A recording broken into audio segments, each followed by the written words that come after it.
huwag ka naglalabas ng alas 9 ng gabi dito sa bukid dahil merong nagagala ritong aswang. Story time. Ako si Ralph. Nangyari ang kwento na to noong 2013 sa Barangay Licapao, Lanao del Norte. May malawak kaming taniman sa bukid at ang lolo ko ang palagi nagbabantay doon.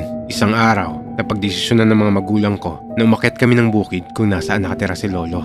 Nakatira na kasi kami malapit sa may bayan kaya medyo malayo pa ang bukid sa amin. Aakyat daw kami para mamitas sa mga tanim namin sa bukid na ititinda ni mama sa may bayan at para madalhan na rin si lolo ng mga stock ng pagkain niya. Pagdating namin doon, halos buong araw kami nag-harvest pero hindi pa namin natapos ang lahat. Kaya napagdesisyonan ni mama na ituloy na lang ulit ang pamimitas bukas. 5:30 PM na kasi ng mga oras na to. Tapos iahatid ko na si mama sa may bayan bago pa magdilim kasama yung mga hinarvest naming mga gulay. Siya lang yung babalik sa bayan at kami ni Papa may iiwan kay Lolo para ituloy yung pamimitas bukas. Pagkatapos ko nga maihatid si mama sa may bayan, naabutan na ako ng dilim, mga 6:30 PM na ng mga oras na to. At babalik pa ako sa may bukid dahil dun kami ni Papa matutulog sa bahay ni Lolo. Pero habang kumakanta ako na binabaybay yung bukid, susungkitin mga bituin para lang makahiling nasa... Ano yun? Bigla akong napahinto dahil biglang may mabilis na parang ibon na dumaan sa harap ko. Pero parang ang laki nun. Bumaba ako ng motor para silipin yon at tinignan ko yung paligid ko. Pero wala naman akong makitang ibon na dumapo. Kaya hinayaan ko na lang yon at sumakay na ako ng motor at pinatakbo ko na yon. Pagdating ko ng bahay ni Lolo, nakahanda na yung hapunan namin at ako na lang pala ang hinihintay nila. Habang kumakain kami, sinabihan ako ng lolo ko na Pagsapit ng alas 9 ng gabi, huwag kang lalabas o gagala dito sa bukid natin. May kwento-kwento kasi sa lugar natin na may gumagala raw na balbal o aswang na kayang magpalit ng iba't ibang uri ng hayop. Ganun ba?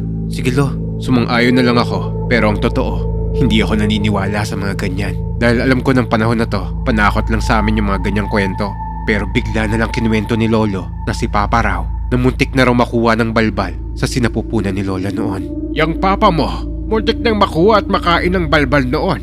Noong pinagbubuntis siya ng lola mo. Iniwan ko kasi ang lola mo dito mag-isa. Dahil may inaasikaso ko dun sa bukid. Pagbalik ko yung lola mo, hapong-hapo, akala ko nga may nangyaring masama sa kanila ng papa mo. Dahil inatake raw sila ng balbal. Pero buti na lang dumating yung mga alaga kong hayop. Alagang hayop? Oo. Anong klaseng hayop naman yun, Lolo? Basta, malalaman mo rin sa takdang panahon. Ipapakilala ko sila sa'yo. Hinayaan ko na lang yon na natatawa dahil wala namang alagang hayop si Lolo na malaki para kumalaban ng aswang. Imposible naman yung mga asong inampon niya. Pagkatapos namin kumain, naghugas na nga ako. Pagkatapos ko maghugas, si Papa natulog na. Kami na lang ni Lolo ang gising na mga oras na to. Pero nung papasok na ako ng kwarto, napansin ko si Lolo. Kinuha niya yung mga tira naming pagkain at dadalhin niya sa labas yun. Tinanong ko yun bago pa yun makalabas. Lo, saan mo dadalhin yan? Diyan lang, magpapakain lang ako ng mga alaga ko. Naisip ko na lang na baka yung mga aso na inampon niya lang yung papakainin niya. Mahilig kasi si Lolo mag-ampon ng mga hayop na pag-alagala lang sa bayan.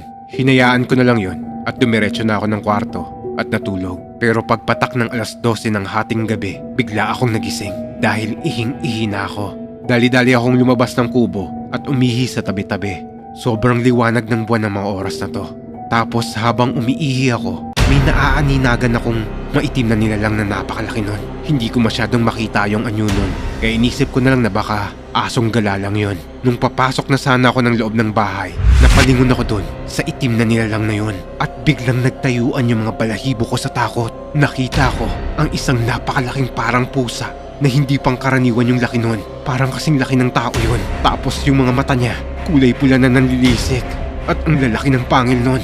Pagkatitig ko dun, bigla yung gumalaw at tumakbo yun papunta sa akin. Sa gulat ko, dali-dali akong pumasok ng kubo at sinarado ko kagad yung pinto at tumakbo kagad ako sa kwarto namin. Tapos ginising ko kagad sila Lolo at Papa. Lo! Pa! Gising!